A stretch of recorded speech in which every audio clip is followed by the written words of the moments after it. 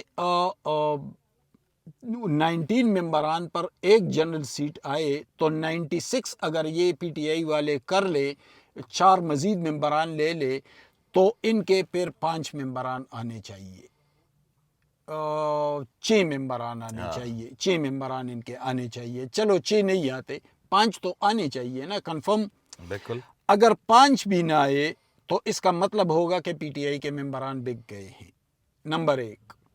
Number 2, نہیں بک گئے ہیں یا وہ جو موجودہ قیادت ہے اس سے تنگ ہیں. ہاں وہ کچھ بھی ہو سکتا ہے, لیکن یہ بھی کلیم ہو رہا ہے نا کہ بہت سارے پختونخوا میں پیسے کا لین دین ہوتا ہے. یہ ایک سچ ہے کہ سینٹ کے معاملے میں لین دین, اسی لیے آپ وہ متمول جو امیدوار ہیں ان کی کامیابی کی آپ جو ہے ہاں مجھے یقین ہے. اور کچھ ان کی کامیابی کے کچھ اور بھی ریزن ہے نا, پس پردہ بھی کچھ معاملات ہیں, اور ایسے متمول ہی قربت حاصل کرتے ہیں نا. ہم جیسے ورکنگ صحافی تو حاصل نہیں کرتے. اچھا یہ نہیں جو صحافیوں سے سیاستدان بنے ان کا بھی حال آپ دیکھ لیں کیا ہوا پھر. ہاں وہ یہ ناکامی ہے نا. ماسوائے مشاہد حسین صاحب اور شیری رحمان, وہ تو باقی تو ادھر ادھر ہی ہو گیا. ہاں ادھر ادھر ہو گیا. اچھا قیوم صاحب 19 پہ جنرل سیٹ آئیں گے تو پی ٹی آئی کو 6 نہ ہو تو 5 ضرور ملنے چاہیے. اگر 5 نہ ہوئے تو یہ ناکامی ہوگی. نمبر 1, ٹیکنوکریٹ جو ہے وہ تقریباً 60-70 کے بیچ ممبران چاہیے. 2 ٹیکنوکریٹ یعنی ایک ٹیکنوکریٹ تو ان کا کنفرم ہونا چاہیے, ایک فیمیل بھی ہونا چاہیے, اس کے لیے بھی اتنے ووٹ درکار ہیں. اگر وہاں سے سلپ کر گئے تو اس کا مطلب وہاں پہ تو انہوں نے سیٹ میرا خیال ویمن سیٹ پہ تو کھڑے کیوں نہیں کیا, شاید صرف روبینہ خالدی ہیں.